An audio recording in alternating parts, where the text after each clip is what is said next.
prend juste encore un moment de silence.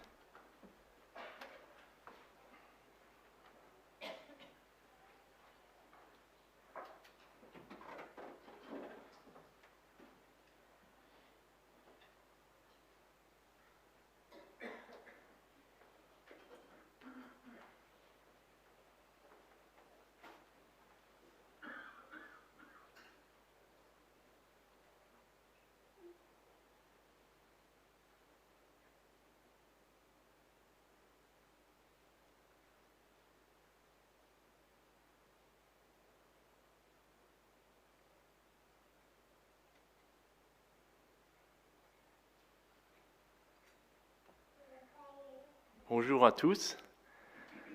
Je crois que c'est important ce moment de silence. Ça nous fait du bien à tous. Moi aussi, on est tellement dans du bruit tout le temps qu'on a beaucoup de mal à avoir des moments de silence. Mais devant le Seigneur, je pense que c'est important aussi. Alors, bonjour à tous. Je vous souhaite la bienvenue à tous dans le beau nom de notre Seigneur Jésus-Christ.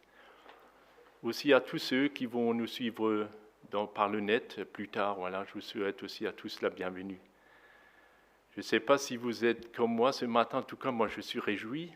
On a du soleil, on a un peu de bonne température, ce qu'on n'a pas trop eu ces derniers temps. Ça fait du bien d'avoir ce soleil ce matin. Mais il n'y a pas que ça. Il y a beaucoup de choses pour lesquelles on peut être reconnaissant ce matin. De un, on a encore la liberté de pouvoir se réunir, de pouvoir vivre un culte comme nous voulons le faire ce matin. De deux, nous ne sommes pas en guerre. Ça aussi, c'est énorme. Je trouve on ne se rend peut-être pas compte, mais il y a plein de pays qui aujourd'hui sont en guerre. Nous la vivons encore pas et c'est une grâce de Dieu. Franchement, moi, je suis réjoui. Et de trois, il y a aussi la santé. Si vous êtes tous ici ce matin, moi aussi, c'est que Dieu nous a donné la santé. Il nous a donné de pouvoir nous lever ce matin de notre lit, de pouvoir nous laver, habiller et venir ici.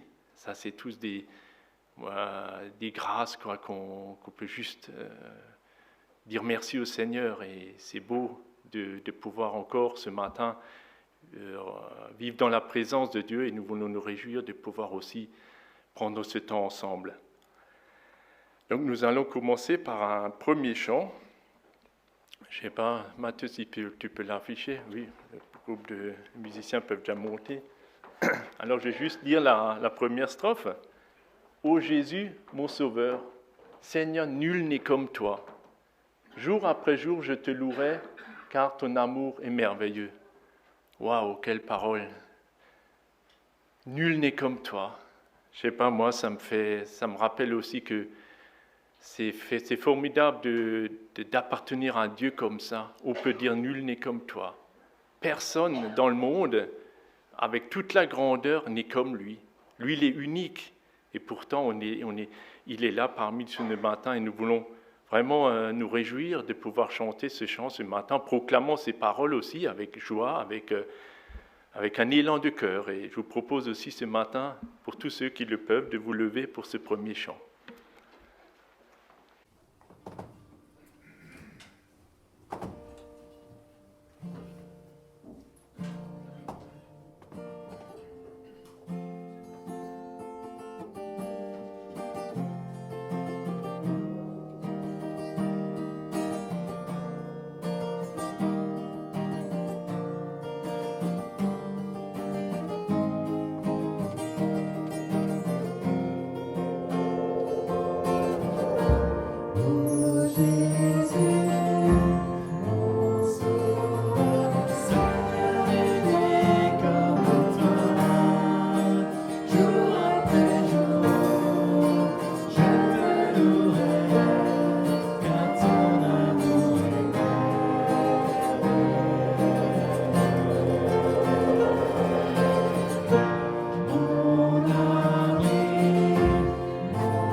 debout pour la prière. Rien ne pourrait égaler tes promesses pour moi. Seigneur, nous sommes tellement reconnaissants et je veux te louer, je veux t'adorer, je veux te rendre grâce pour qui tu es. Nul n'est comme toi. Tu es unique, tu es le Dieu 3 fois saint, tu es le Dieu d'Israël, mais tu es aussi notre Dieu. Tu es celui qui nous a créés, celui qui nous a donné le souffle de vie. Tu es celui aussi qui nous a un jour ouvert les yeux afin de pouvoir comprendre ce que tu as fait pour nous à la croix du Golgotha. De comprendre que nous avons besoin de toi, besoin d'accepter ce que tu as fait pour nous, Seigneur. Et quelle grâce de ce que nous pouvons faire partie de ta famille, nous pouvons être tes enfants. Tu nous connais par notre nom. Seigneur, n'est-ce pas quelque chose de beau, de magnifique, quelque chose qui a de la valeur, Seigneur. Nous sommes des nouvelles créatures, comme c'est marqué dans la parole. Toutes choses anciennes sont passées. Seigneur, notre identité se trouve en toi. Seigneur, tu es notre rocher, comme on l'a chanté, notre refuge, notre seul abri. Vers qui d'autre tournions-nous ce matin que vers toi? Seigneur, tu es le Dieu de toute éternité. Tu as toujours été, tu nous as connus avant que nous soyons. Seigneur, comment nous ne pouvons pas émerveiller de ta grandeur, de ta puissance, de ton amour. Seigneur, ce matin, nous voulons qu'on le réalise tout à nouveau. Moi, le premier, je veux te donner tout ce qui te revient. Tu es digne de recevoir toute louange, toute gloire, tout honneur, toute majesté, toute royauté. Seigneur, parce que tu es au-dessus de tout. Tu es le chef de l'Église, tu es notre chef, tu es le chef de ce lieu de culte ce matin, tout lieu de culte, Seigneur. Nous voulons apprendre à regarder à toi et apprendre à comprendre que c'est toi qui fais toutes choses bonnes, Seigneur. Apprendre à devenir petit afin que toi, tu deviennes grand nous, Seigneur. Seigneur, aide-moi à toujours mourir à moi-même, Seigneur. Aide-nous à mourir à nous-mêmes afin que toi, tu puisses plus vivre en nous, Seigneur. Que ta vie puisse plus se prendre place dans nos cœurs, Seigneur. Oh, Seigneur, que toute la gloire et la louange te reviennent. Alléluia, Amen. Nous poursuivons par le prochain chant. « Oh, la paix que Jésus donne ». Amen.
Quel engouement! Pour le Seigneur, on peut faire tout cela. Vous pouvez aussi reprendre place. Waouh, ça fait du bien. Donc aujourd'hui, c'est un culte de partage. Donc nous n'aurons pas de message aujourd'hui, mais l'un et l'autre qui vont aussi nous partager des choses. Et donc je donnerai pour commencer la parole à Angèle, qui va nous partager aussi quelque chose qu'il a à cœur.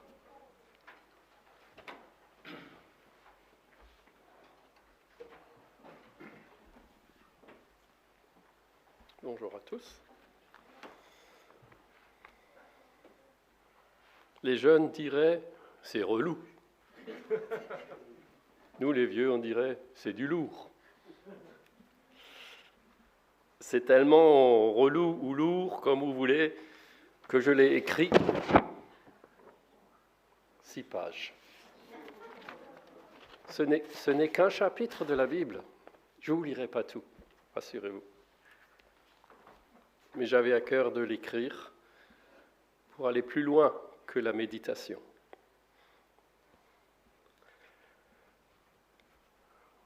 Deux questions. Est-ce que le Seigneur, l'Éternel, est content de toi? Est-ce que l'Éternel est content de son peuple de racheter?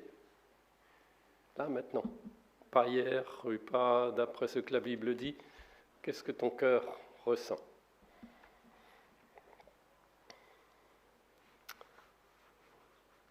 Je vous lis ce que Dieu lui-même dit à Jérémie. C'est là où je suis en ce moment, depuis un bout de temps d'ailleurs. Et je vous lirai juste un passage de ce que moi j'ai écrit de ma main. Malheur aux bergers qui détruisent et dispersent le troupeau de mon pâturage, dit l'Éternel. C'est pourquoi ainsi parle le Dieu d'Israël sur les bergers qui paissent mon peuple. Vous avez dispersé mes brebis, vous les avez chassées, vous n'en avez pas pris soin. Je vous châtierai à cause de la méchanceté de vos actions. Ainsi parle l'Éternel des armées. N'écoutez pas les paroles des prophètes qui vous prophétisent. Ils vous entraînent à des choses de néant. Ils disent les visions de leur cœur et non ce qui vient de la bouche de l'Éternel. Ils disent à ceux qui me méprisent, l'Éternel a dit, vous aurez la paix. Et ils disent à ceux qui suivent les penchants de leur cœur, il ne vous arrivera aucun mal. Qui donc a assisté au conseil de l'Éternel pour voir, pour écouter sa parole? Qui a prêté l'oreille à sa parole? Qui l'a entendu? Voici la tempête de l'Éternel, la fureur éclate, l'orage se précipite, il fond sur la tête des méchants. La colère de l'Éternel ne se calmera pas, jusqu'à ce que tu aies accompli, exécuté les desseins de son cœur. Vous le comprendrez dans la suite des temps. Je n'ai point envoyé ces prophètes et ils ont couru. Je ne leur ai point parlé et ils ont prophétisé. S'ils avaient assisté à mon conseil, ils auraient dû faire entendre mes paroles à mon peuple et les faire revenir de leur mauvaise voie, de la méchanceté de leurs actions. Ne suis-je pas Dieu que de près, dit l'Éternel? Ne suis-je pas aussi Dieu de loin? Quelqu'un se tiendra-t-il dans un lieu caché sans que je le voie, dit l'Éternel? Ne remplis-je pas, moi, les cieux de la terre, dit l'Éternel? J'ai entendu ce que disent les prophètes. Ils prophétisent en mon nom le mensonge, en disant « J'ai eu un songe, j'ai eu un songe ». Jusqu'à quand ces prophètes veulent-ils prophétiser le mensonge, prophétiser la tromperie de leur cœur? Ils pensent faire oublier mon nom à mon peuple par des songes que chacun d'eux raconte à son prochain. Comme leur père, ils ont oublié mon nom. Que le prophète qui a eu un songe raconte ce songe et que celui qui a entendu ma parole rapporte fidèlement ma parole. Pourquoi mélanger la paille au froment, dit l'Éternel? Ma parole n'est-elle pas comme un feu, dit l'Éternel, comme un marteau qui brise le roc? C'est pourquoi, voici, dit l'Éternel, j'en veux aux prophètes, qui se dérobent mes paroles l'un à l'autre. Voici, dit l'Éternel, j'en veux aux prophètes parce qu'ils prennent leur propre parole et la donnent pour ma parole. Voici, dit l'Éternel, j'en veux à ceux qui prophétisent des songes faux, qui les racontent et qui égarent mon peuple par leurs mensonges, par leur témérité. Je ne les ai point envoyés, je ne leur ai point donné d'ordre. Ils ne sont d'aucune utilité à ce peuple. Je m'arrêterai là. C'est relou.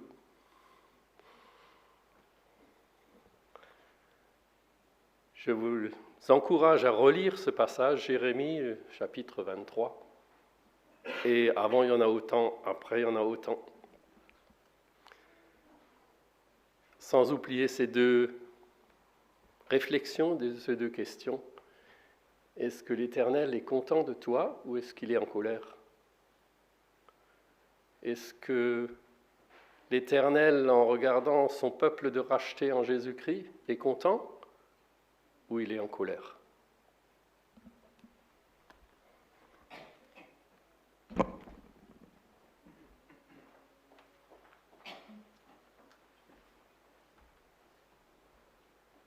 Merci Angèle pour ce passage que tu nous as partagé de Jérémie. Je te donnerai aussi la parole à Henri maintenant pour un second partage.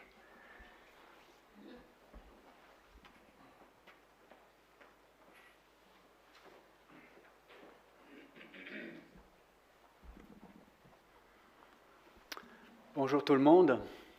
On ne s'est pas consulté avec Angèle, mais comme le Seigneur dirige, comme son esprit agit, j'aimerais vous partager un verset qui se trouve dans Michée 6, donc le verset 8. « On t'a fait connaître, ô homme, ce qui est bien. Et ce que l'Éternel demande de toi, c'est que tu mettes en pratique le droit, que tu aimes la bonté et que tu marches humblement avec Dieu. » Quel est le but de notre vie? La Bible répond clairement, c'est connaître et aimer Dieu et marcher avec lui. C'est connaître et aimer Dieu et marcher avec lui. Si nos connaissances ont augmenté dans beaucoup de domaines, la soif de connaître Dieu ne s'est pas accrue.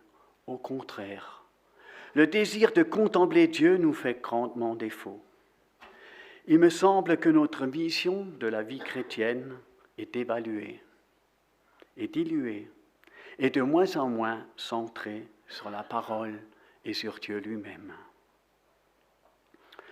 De nos jours, on ne met plus l'accent, ou de nos jours, on met l'accent, sur la sanctification qui permet de connaître Jésus toujours davantage, mais sur le service pour Dieu. Mais ce qui importe n'est pas la quantité d'actions accomplies. Nous ne sommes pas appelés à réussir, mais à être fidèles. Car avec Dieu, la fidélité est synonyme de réussite. C'est ce que vous pouvez lire dans Matthieu 25 au verset 21. Jésus, à maintes reprises, a dit « Je suis. Je suis la porte, je suis le chemin, je suis la vérité, je suis la vie. » Nous pouvons donc résumer « Il est à jamais ce dont son peuple a besoin. » Cela implique que même si nous avons la foi depuis de nombreuses années, nous devons toujours à nouveau nous reconnaître pécheurs. Cette conviction ne peut pas rester théorique. Si nous ne nous voyons pas tels que nous sommes, pécheurs, nous ne pourrons jamais nous rendre compte du grand besoin d'un Sauveur et de sa grâce. Nous reconnaître pécheurs est pour nous le commencement du salut et de voir en Jésus la seule solution au problème du péché. Aujourd'hui encore, Satan tisse autour de nous sa toile de mensonges. Il continue à nous persuader que nous sommes des braves gens, des chrétiens dévoués, que Dieu nous aime et qu'il n'est pas aussi intransigeant avec le péché qu'on le dit. Notre premier et plus grand besoin, c'est d'apprendre à nous connaître tel que Dieu nous voit. La grâce coule du calvaire, mais aussi la vérité, car l'une et l'autre sont venues par Christ. Cela nous pouvons lire dans Jean 1 au verset 17. Un peu plus loin dans Jean 10, verset 9, il est dit « Je suis la porte ». Cette porte s'est ouverte à l'heure où, sur la croix, Jésus a poussé le cri de victoire. Tout est accompli. Sur la croix, le Seigneur a baissé la tête pour nous. Courbons la nôtre en plaidant coupable dans une sincère repentance, si nous voulons connaître la puissance du sang de Jésus qui nous purifie et nous libère. Dans Matthieu 7, au verset 14, il est dit « Étroit est la porte, resserrez le chemin qui mène à la vie. Il n'y a pas de place pour deux pour entrer par la porte. » Il faut se présenter seul. C'est à moi seul de me repentir. Mais nous ne voulons pas être seuls. Satan nous souffle que les autres sont bien plus coupables, bien pires que nous, et que nous n'avons pas à nous humilier avant que eux le font. Mais on ne peut franchir la porte dans cette disposition de cœur. Je dois me repentir comme si j'étais le seul pécheur au monde. Le cœur humain préfère de loin offrir à Dieu des œuvres, si coûteuses soient-elles, plutôt que de s'humilier et de confesser son péché. Voilà pourquoi l'homme est toujours prédisposé à suivre le chemin des œuvres et il ne veut pas courber la tête pour passer la porte. Nous savons, ou devrions savoir, qu'en nous, c'est-à-dire dans la chair, n'habite rien de bon. Me reconnaître pécheur est pour moi et pour toi le commencement du salut. L'Écriture dit dans Matthieu, chapitre 7, verset 14, l'Écriture dans Matthieu 7, verset 14 nous présente une porte ouvrant non sur une maison ou sur un jardin, mais sur un chemin. Étroite est la porte, dit Jésus, resserrez le chemin qui mène à la vie. La porte qui conduit à un chemin étroit, telle est l'image de la vie chrétienne. Et je me demande souvent combien de fois on essaye d'élargir ce chemin. On accepte des choses, on rentre dans des choses que le Seigneur ne peut bénir. Et surtout, ne mettons pas l'accent sur le passé, mais toujours sur le présent. Non, ce que Christ a fait pour moi voici des années, mais ce qu'il est pour moi en ce moment même. Posons-nous cette question. Qui est Christ pour moi maintenant, aujourd'hui? Quelle place a-t-il dans ma vie? Je peux courir du matin au soir, je peux faire des œuvres du matin au soir, mais faisons tout avec le Seigneur et pas toujours que pour le Seigneur. Et cela change notre vie. Oui, ce qu'il est pour moi en ce moment. Christ a tout donné. Nous sommes tous conscients de cela. Et nous, un monde qui court à sa perne, le monde devient de plus en plus fou. Et nous, le Seigneur nous a appelés à annoncer sa parole, à partager sa parole autour de nous, pour que beaucoup puissent encore le trouver et être sauvés de l'enfer. Après avoir passé par la porte, vivons pour Jésus et non pour nous-mêmes. En théorie, nous le savons, mais en pratique, combien vite nos priorités que nous avons peut-être prises un jour, on les oublie, tout va bien, tout baigne dans l'huile, il fait beau, et voilà. Et Christ, nos voisins, nos amis au travail ou les autres personnes, connaissent-ils le Seigneur? Voient-ils dans nos vies ce que le Seigneur a fait et ce que le Seigneur pourra faire dans la leur? N'oublions pas qu'en marchant dans la repentance, nous découvrons Jésus davantage. Oui, nous avons besoin. Plus nous nous reconnaissons pécheurs, plus nous avançons avec Christ, nous nous reconnaissons pécheurs. Et plus nous voyons ce qu'est la grâce de Dieu. Et nous pouvons vraiment vivre dans cette grâce. C'est ce que le chrétien a besoin. Oui, je vais relire. La repentance. Marchons dans la repentance, nous découvrons Jésus davantage. La repentance nous rapproche de lui et nous fait grandir dans la grâce. Le poisson vit dans l'eau, l'oiseau dans l'air, mais le chrétien vit dans la grâce. C'est son élément de vie dont il a besoin chaque jour. Et pour en profiter, il a besoin de se reconnaître pécheur. Que Seigneur nous mette à cœur vraiment de le servir, de le mettre à la première place, de vivre avec lui. Je ne sais pas si vous avez regardé, je n'ai pas regardé moi hier soir l'Eurovision, mais apparemment c'était, voilà. Le monde court de plus en plus et nous avons ce grand risque de nous laisser emporter par la majorité. Mais Christ nous a demandé de nager à contre-courant, de marcher à contre-courant. Le temps est proche, mes amis. Christ va bientôt revenir. Trouvera-t-il encore de la foi sur terre?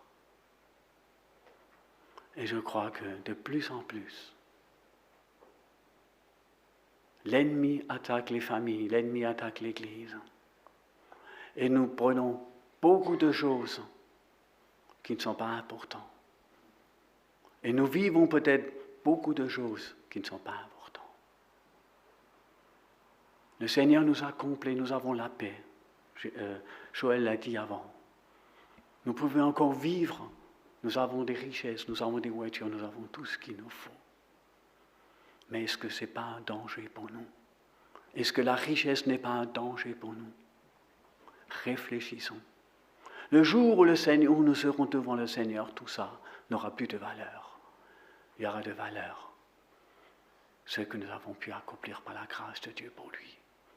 Le témoignage que nous avons rendu, ce que le Seigneur nous a mis à cœur de partager la parole. Sommes-nous conscients que nos contemporains courent vers l'enfer, ne marchent plus, ils courent vers l'enfer.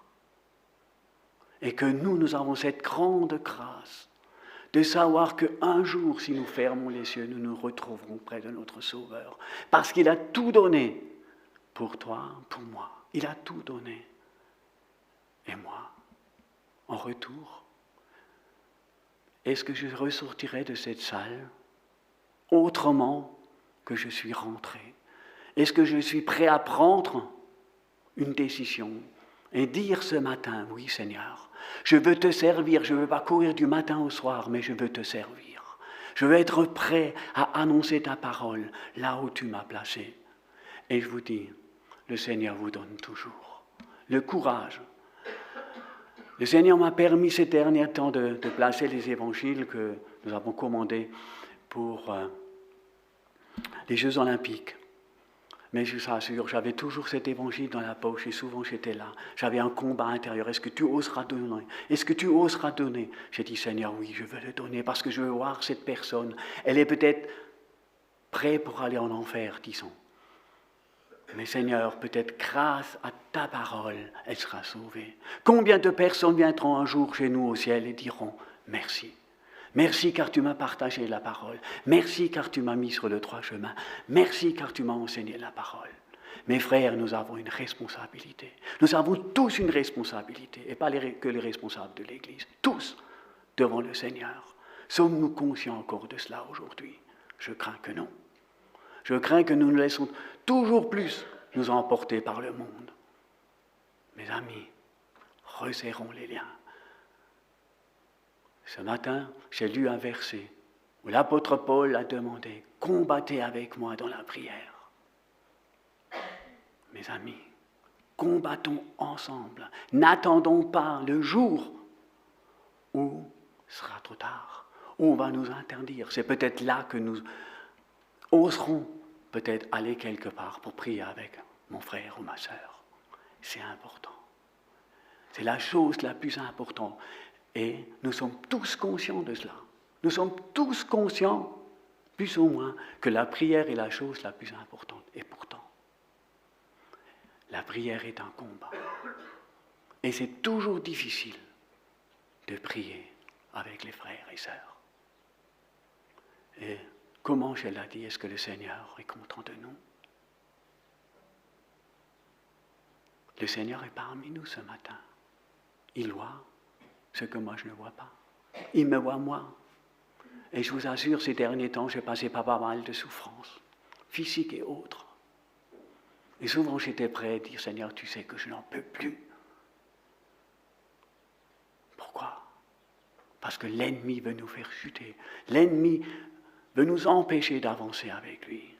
Mes frères et sœurs, prenons au sérieux la parole de Dieu. Prenons-nous du temps pour la méditer, pour la lire et pour la partager. Oui, que Seigneur nous bénisse et nous encourage à vivre pour lui. Et comme ça, à être sûr qu'un jour nous serons près de lui, grâce à lui. C'est par grâce que nous sommes sauvés. Que Dieu vous bénisse.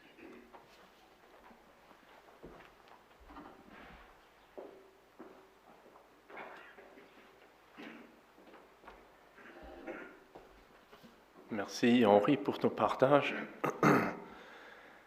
Nous allons maintenant prendre un moment de louange par 3 chants qui se suivent. Et je vous invite aussi à vous lever, parce que c'est vrai, ça fait aussi du bien de louer le Dieu debout. Ceux qui le peuvent, hein, bien sûr. C'est pas obligé, mais en tout cas, je vous encourage tous ceux qui le peuvent à se lever.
Dieu s'est fait chair.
Donc, je n'avais pas prévu de partager quelque chose, mais il me semble quand même, je dois être honnête avec vous-même et avec moi-même aussi. Et ce matin, je vais vous partager quelque chose qui, voilà, j'ai sur le cœur et je vais être honnête avec vous. Et on est de la même famille et je ne sais pas pourquoi je vous le cacherai. Et avec ce que Henri a partagé aussi, il y a des choses qui m'ont travaillé. Au fait, je ne vous apprends rien si je vous dis que cette année, c'est compliqué.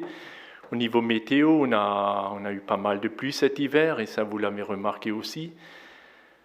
Et les travaux dans les champs, c'est compliqué aussi. Et on a des fenêtres météo très courtes. Voilà, on a des fois que quelques jours pour pouvoir faire quelque chose. Et je peux vous dire, à 2 reprises, je lutte avec ça, des fois travailler le dimanche. Quoi faire? Je vous pose la question. Est-ce que vous connaissez la parole aussi bien que moi? Et je ne suis pas mieux que les autres qui sont autour de moi. Je suis de la même pâte. Mais j'ai lutté dernièrement, le 15 avril, j'ai mené une lutte. Je savais que je devais emmener mon père à l'hôpital le lendemain, le 15. Enfin, c'était le 14, il y avait le culte à thème. Le lendemain après-midi, je savais que je devais prendre du temps avec mon père. Alors du coup, j'ai dit, peut-être gratter quelque chose sur le dimanche. Je suis rentré, j'étais au culte, ça travaillait, ça cogitait. Tout était prêt, tout était prêt. Il n'y avait plus qu'à le faire. Et j'ai, en moi, je ne sais pas, à un moment donné, j'ai dit, non, je ne le ferai pas. J'ai encore regardé la météo, mais tout le temps, je la regarde. Vous savez comment c'est. Il n'y a pas une demi-journée qui passe, que je surveille cette météo, de savoir qu'est-ce qu'il y aura dans 3 heures, dans 6 heures, demain, après-demain. Alors, j'ai pris la décision de ne pas travailler. Voilà, j'ai dit, Seigneur, je veux t'honorer. C'est toi c'est toi le Dieu Tout-Puissant.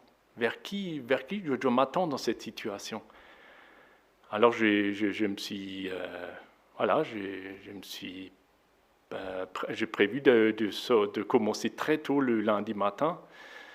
Et donc le Seigneur a permis que cette météo tienne. Donc elle a tenu effectivement lundi. J'ai pu semer ce que je voulais faire dimanche. J'ai pu le faire lundi. Et là j'ai vu que le Seigneur est plus grand.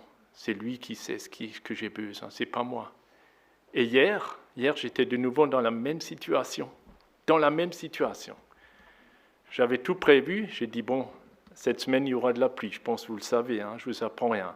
C'est que, regarde, la météo, à partir de demain, c'est peut-être déjà des orages. Et après, jusqu'à Pentecôte, on aura des journées de pluie, plutôt pluvieux.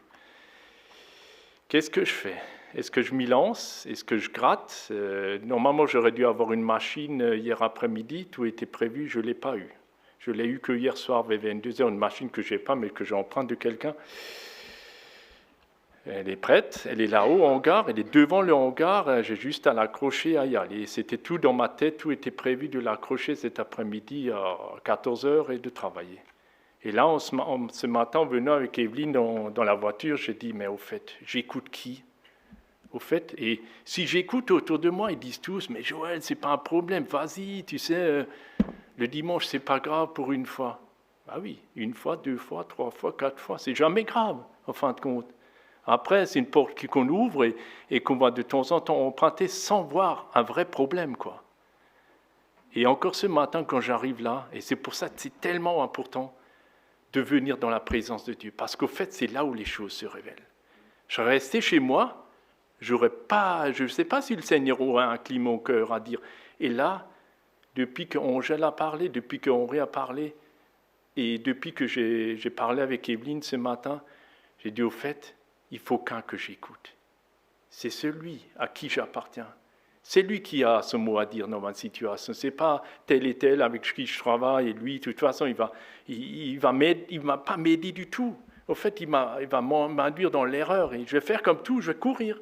Comme on a entendu ce matin, je vais courir comme tout le monde. Mais pourquoi je ne me pose pas? C'est dans le calme et la confiance que sera votre force.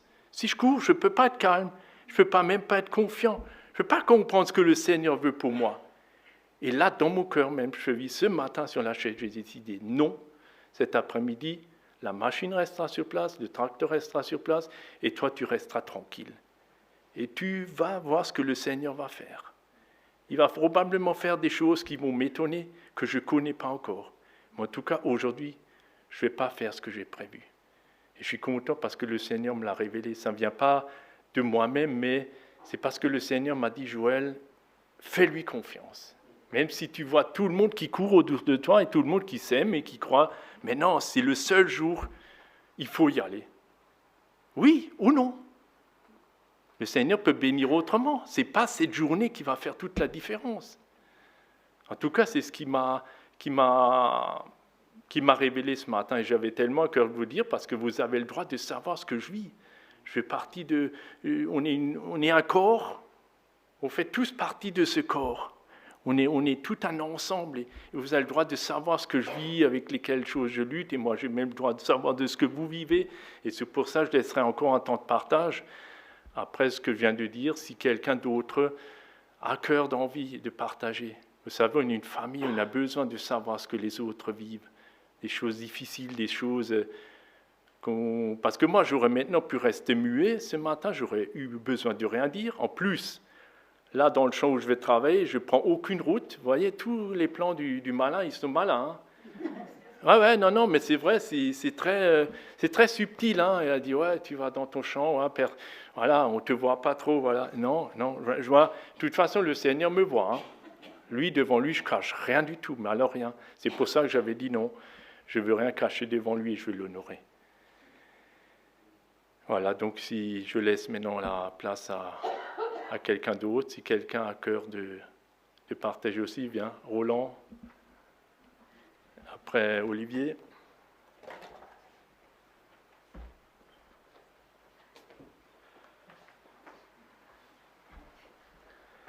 Voilà, bonjour mes amis, je ne vais pas être très long, juste quelques petites choses. Je voudrais vous saluer de la part des Windler, que j'ai vus hier au Rallye Flambeau, et que j'avais déjà vu à Phalsbourg, ou à Sarrebourg plus exactement, à Sarrebourg. Et là, Pascal m'avait dit, tu salueras chaleureusement l'église de Wörth, donc ils ne nous oublient pas, et ils vont leur vie entre Saverne et Sarrebourg, et tout a l'air de bien se passer. D'ailleurs, pour les flambeaux aussi, eux, ils sont contents du beau temps. Hein. Alors Joël, je voudrais te rassurer, il ne pleuvra pas tous les jours jusqu'à la Pentecôte. Un jour sur deux peut-être. Mais bon, ça ne fait pas forcément ton affaire s'il pleut beaucoup.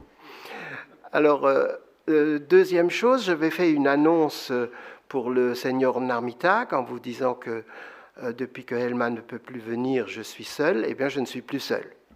Voilà, Betty s'est présentée. Elle est venue pour voir une fois, elle est revenue une deuxième fois, et elle est revenue une troisième fois, et elle reste. Et elle veut pas seulement venir profiter du café gâteau, mais elle participe activement. Et en juin, nous ne serons pas là, Béatrice et moi nous partons. Et Betty aura la responsabilité du groupe seule, et ça ne lui fait pas peur. Et ça me rassure. Alors, je voudrais aussi vous remettre Helma, qui ne peut plus venir au culte, qui est seule avec son mari, avec Richard. Et comme Joël nous a déjà laissé entendre, les choses sont compliquées pour Richard et pour Helma. Richard est comme grabataire, hein, et Helma le suit, enfin, s'occupe de lui. Bien sûr, il y a de l'aide maintenant le matin et le soir, mais vous voyez bien que Helma, d'ailleurs vous l'avez vu, il y a 15 jours, elle était là, mais elle est diminuée, elle est fatiguée, elle n'en peut plus. Il faut penser à elle, il faut prier pour elle et peut-être même l'aider d'une façon pratique. Et enfin, et ce n'est pas la dernière nouvelle, nous sommes grands-parents, Béatrice et moi, pour la deuxième fois. Donc, une petite fille, Cordelia. C'est pas très courant chez nous, je parais que c'est plus courant en Angleterre. Cordelia, 3,8 kg et 52 cm, mais à l'heure d'aujourd'hui, elle a déjà pris 200 grammes, donc c'est déjà dépassé. Voilà. C'était il y a 3 semaines, je crois. C'est-à-dire un dimanche, il y a 3 semaines. Voilà. Voilà, je vous laisse avec tout ça. Bonjour, ce n'était pas prévu du tout, donc je vous demande de me faire grâce. Moi, je voulais juste vous parler de mon Jésus, en fait, par rapport à ce qui a été partagé ce matin. C'est vrai que c'est un Dieu juste, il y a un Dieu qui n'aime pas le péché, mais je voulais juste ajouter aux messages qui ont été apportés ce matin que Dieu, c'est un Dieu d'amour. Et Dieu, en fait, n'aime pas notre péché, mais il nous aime, nous. Et je pense que, comme c'est dit dans 1 Corinthiens 13, l'amour excuse tout, il croit tout, il espère tout, il supporte tout. Et j'ai vraiment à cœur ce matin de vous partager aussi ce qui a été dit dans la parole du jour, parce qu'en fait, il parlait de la manière dont on devait éduquer nos enfants. Et ce qui a été dit dedans, c'est les parents, on redresse nos enfants, on leur montre la bonne voie, on essaye de leur montrer les bonnes conduites à avoir, mais ils ont aussi besoin qu'on leur dise « je ne suis pas sur ton dos, je suis dans ton équipe », qu'on soit patient avec eux et que Dieu nous prend la main, en fait. Il n'est pas là, parce que quand j'ai rencontré le Seigneur avec mes tatouages et tout, j'avais pas envie d'être dans son équipe parce que je voyais ce Dieu comme un Dieu de loi, un Dieu qui traque mon péché et qui m'aime pas à cause de ce que j'ai mal fait, et ça me colle à la peau. Mais Dieu est vraiment un Dieu d'amour, et c'est de lui que je suis tombée amoureuse, et c'est son amour pour moi qui me permet de sortir de mes péchés. Et je voulais juste compléter, je ne sais pas si vous êtes d'accord avec ce que je complète, mais je trouvais ça important de rappeler aussi que l'amour de Dieu nous change, nous transforme et nous permet de devenir plus à son image. Voilà. Moi, j'aimerais juste encore donner quelques nouvelles de mon papa. C'est vrai que ce que Roland a déjà partagé. J'aimerais encore rajouter plusieurs choses. Donc, mon papa était aussi hospitalisé pendant un certain temps. Il est revenu à la maison. Par contre, il n'a pas du tout une mobilité sur les jambes. C'est-à-dire, il a une chaise roulante maintenant. C'est-à-dire, le matin, soit l'infirmière ou l'aide-soignante qui vient, le lave, le met dans sa chaise, et dans la chaise roulante la journée, et le soir, voilà, elle revient pour le remettre au lit. Et donc, Elma m'a appelé vendredi soir ou vendredi après-midi, parce que des fois, des aides-soignantes, physiquement, ne sont pas assez costauds, parce que mon père, il a quand même un certain poids pour pouvoir le mettre dans le lit. Puis j'ai dit, écoute, Elma, aucun problème, je m'organise, je viens. Et en fin de compte, après, elle m'a rappelé, elle a dit, écoute, Joël, ça a été, je suis arrivé. Hier soir, je ne sais pas comment elle a fait, elle ne m'a pas du tout sollicité. Et parce que des fois, elle essaye aussi de voir dans le voisinage, quelqu'un qui est juste à proximité, de pas... Voilà, donc c'est quelque chose qui n'est pas... On ne sait pas comment ça va évoluer, on ne sait rien du tout. On ne sait pas si dans une semaine, dans 2 semaines ou dans un mois, les choses changent, on ne sait pas. Apparemment, il reçoit de la kiné. Au fait, ce qui devait se passer après l'hospitalisation, ce qui était prévu, c'est qu'il puisse intégrer une maison de rééducation. Ça, c'était à Wissembourg même, dans le 3e, ou à Lipfontal, ou à Morsprund. Mais il n'y a pas de place pour l'instant.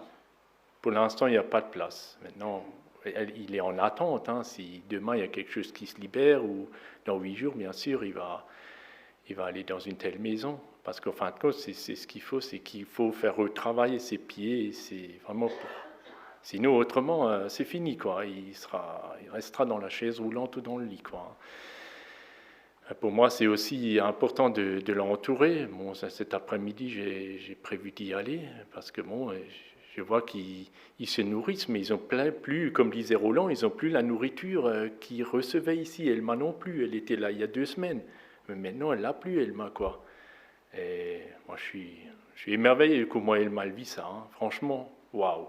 Elle-même a des problèmes de santé à un œil, on ne voit plus, elle a des oreilles qu'elle n'entend plus. Maintenant, elle a eu des appareils qui, normalement, devraient.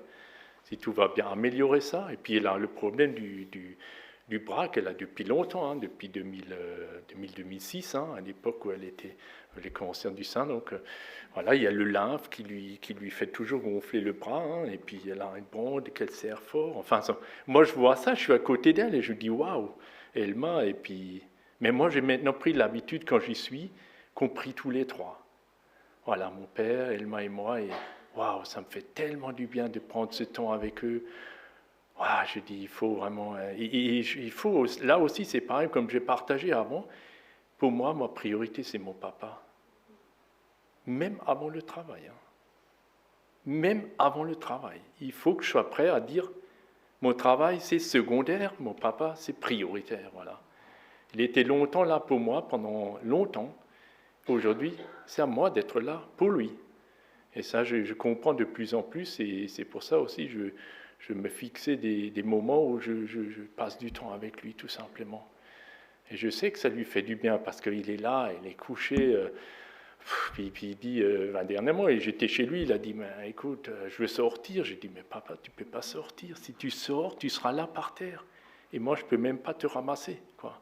Mais bon, c'est long, ces journées voilà, se suivent. Et voilà, mais c'est bien qu'on pense vraiment à Elma et à lui. Et voilà, il y a d'autres personnes aussi qui sont faibles, quoi. Voilà.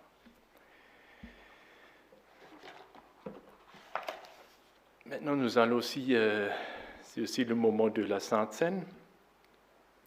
Donc, nous allons, pour entendre ce moment, j'aimerais lire avec vous le texte assez connu qui se trouve dans 1 Corinthiens 11, que j'aimerais lire avant de prendre la scène.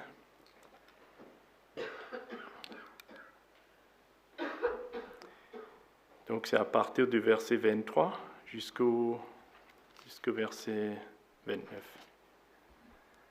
Le Seigneur Jésus, dans la nuit où il fut livré, prit du pain, et après avoir rendu grâce, le rompit et dit, « Ceci est mon corps, qui est pour vous, faites ceci en mémoire de moi. » De même, après avoir soupé, il prit la coupe et dit, « Cette coupe est la nouvelle alliance en mon sang. Faites ceci en mémoire de moi, toutes les fois que vous en boirez.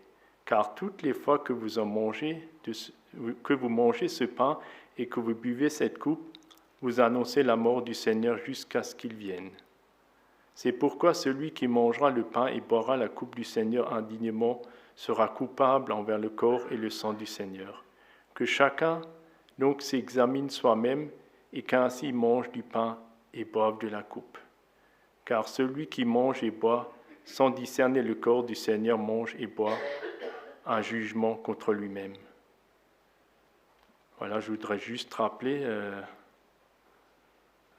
par rapport à ce qui a été dit. Donc, s'il y a quelqu'un qui, justement, n'a pas encore fait le pas, qui n'a pas accepté le Seigneur Jésus-Christ dans son cœur comme Sauveur et Seigneur, voilà, qui laisse tout simplement passer le pain et le vin pour ne pas se mettre à porte-à-faux par rapport à ça.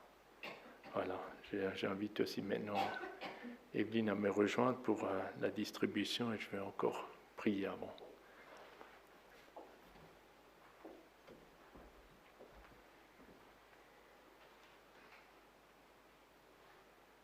Seigneur, ce matin, nous voulons encore nous souvenir de tout ce que tu as fait pour nous à la croix de Golgotha.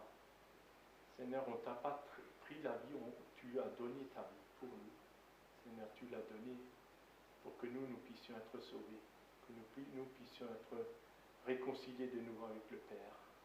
Merci pour ton corps que tu as donné, pour ton sang qui a coulé, pour nous sauver, Seigneur, pour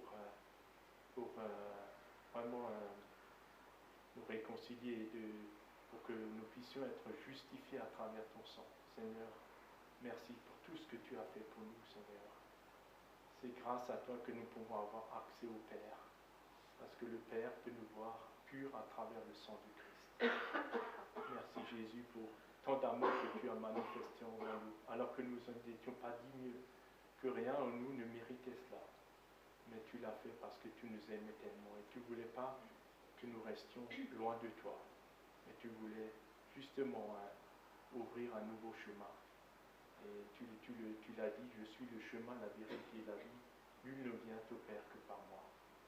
Seigneur, merci pour tout ce que tu as fait pour nous. Nous voulons nous souvenir tout à nouveau en prenant ce pain qui représente le corps et ce vin qui représente ton sang. Merci pour cela, Seigneur, que toute la gloire te revienne. Amen.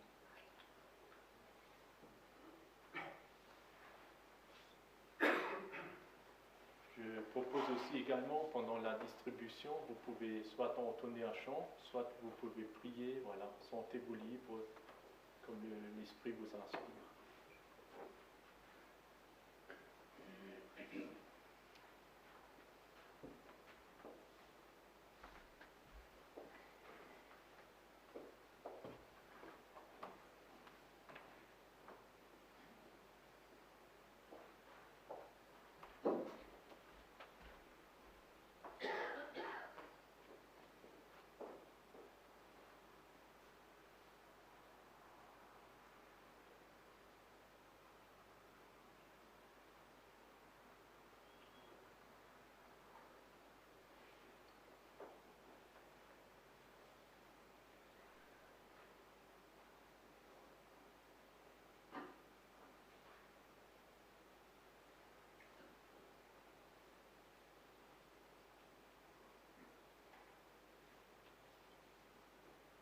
Seigneur, Père éternel, merci d'avoir envoyé ton Fils. Merci Seigneur car on est allé jusqu'à bout et a dit, tout est accompli. Oui Seigneur, c'est vacances que nous sommes soutenus. Oui Seigneur, tu as versé Dieu en parmi nous, Seigneur, avec ton Fils en plus. Nous ne voyons jamais assez de remercier. Et pour l'accepter que tu sais.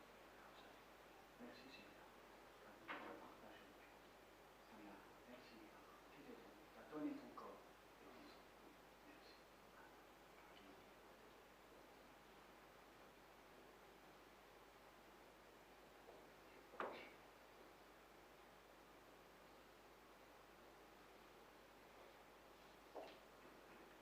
Attaché à la croix pour moi, attaché à la croix pour moi, il a pris mon péché, il m'a délivré, attaché à la croix pour moi.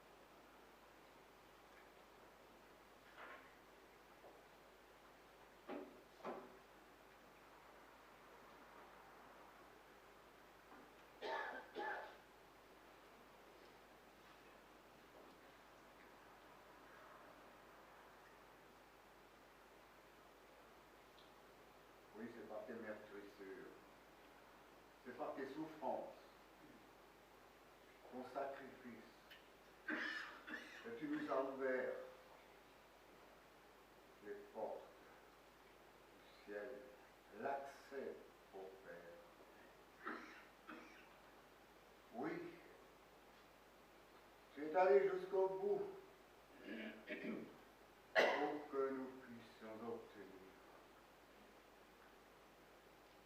le salut, la délivrance, la guérison, la restauration et une destinée éternelle. En toi, Jésus. Oui, tu es venu parce que le Père nous a tant aimés qu'il nous a donné en rançon. Et je te loue, Seigneur, ce matin. Et je te remercie d'être à ta table, de pouvoir partager ce pain et ce vin en souvenir, en commémoration à tout ce que tu as fait dans ma vie autour de moi et dans notre monde. Encore aujourd'hui, nous te sommes reconnaissants. Car tu es présent chaque jour, à chaque instant. Nous t'en remercions. Gloire, honneur et gloire. Au nom du Père, du Fils, du Saint-Esprit.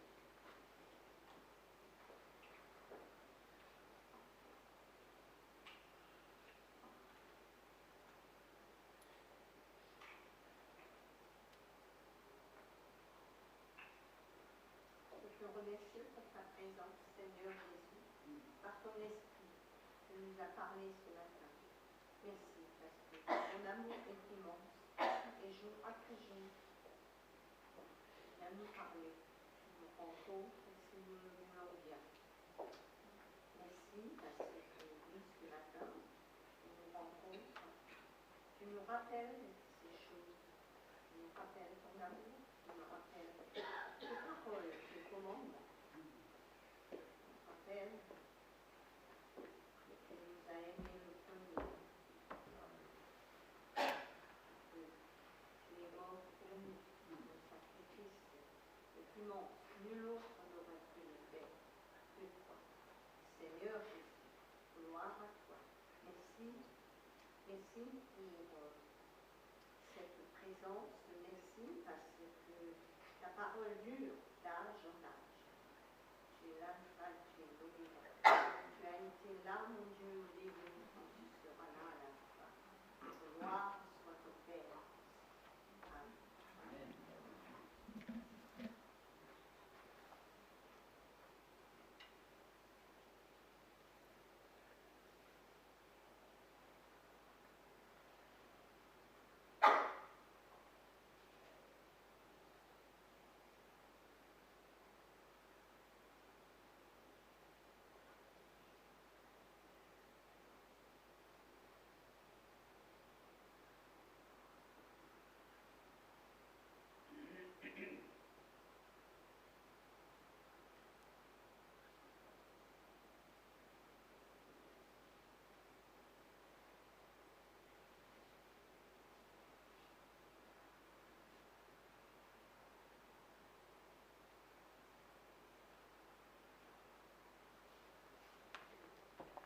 Amen.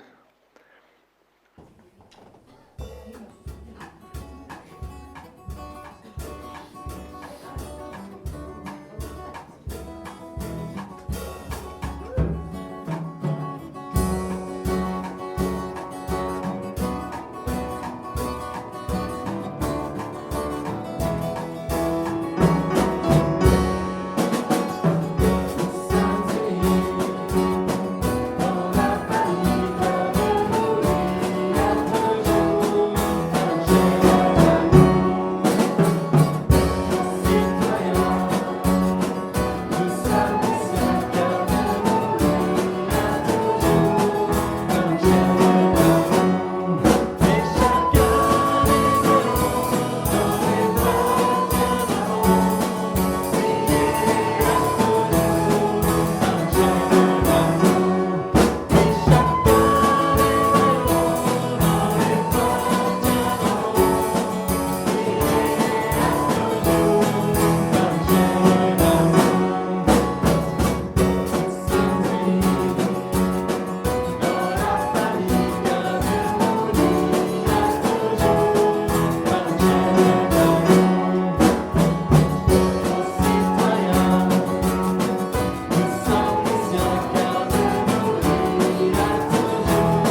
Ouais, c'est aussi les temps des annonces, donc je vais donner la parole aussi à Alexandre qui a quelque chose à nous partager. Oui, c'est partage, annonce, je ne savais pas trop où le placer. Juste pour remercier chaleureusement tous ceux qui ont participé au tournoi de volley, de près ou de loin. On avait une dizaine d'équipes, ça s'est très bien passé. On a un groupe de jeunes vraiment dynamique, j'ai vu ça. Ils ont encore continué le soir après, donc c'est vraiment agréable de voir tout ce dynamisme et ce potentiel pour la suite. Hein. C'est notre avenir aussi. Merci pour ceux qui ont participé concrètement aussi, que ce soit à la restauration par les gâteaux, par la tarte flambée, toute l'équipe. Voilà. Enfin, c'était une belle journée, une très belle journée, et j'étais agréablement surpris. Ce que j'ai retenu de cette journée, c'est que les 3/4 venaient de l'extérieur, n'étaient pas chrétiens. Donc c'était aussi une occasion de témoigner, de parler de la cime aussi, et de passer une très belle journée. Le Seigneur était avec nous, il faisait beau. On n'a pas eu de blessés, donc encore un grand merci à tous.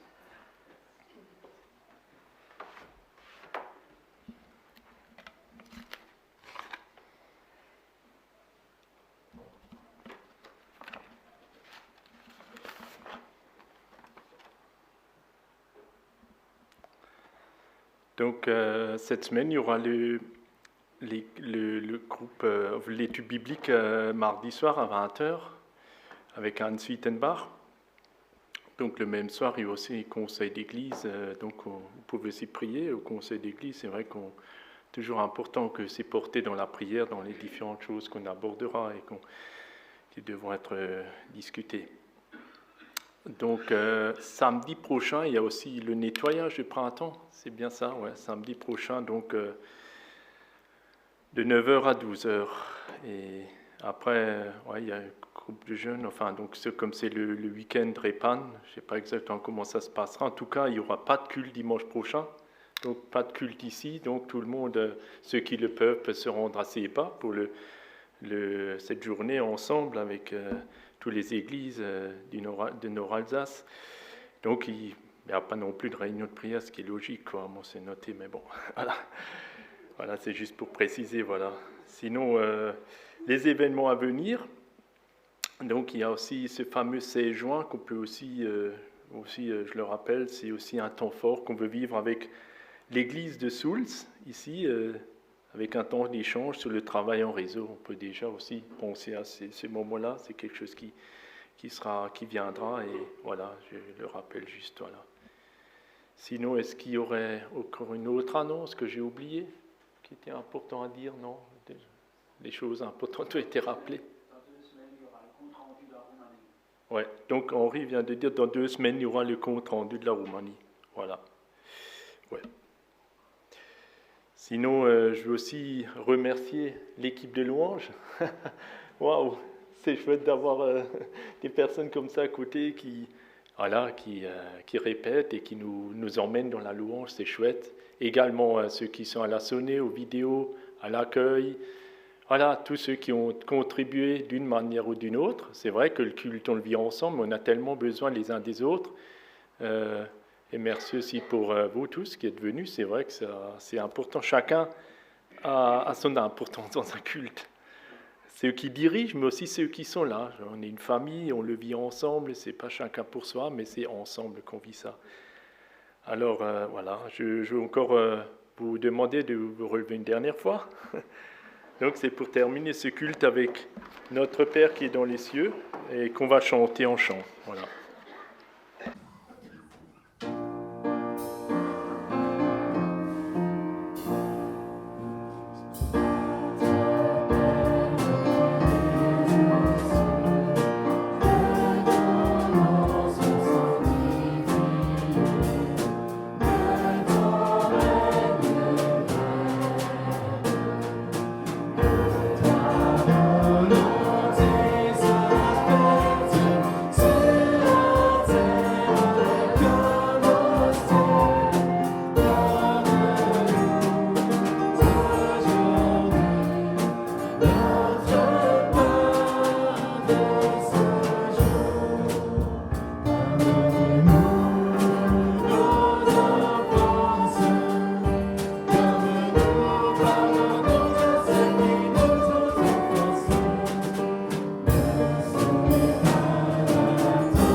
voilà, je vous souhaite un bon dimanche, que Dieu vous bénisse et vous garde.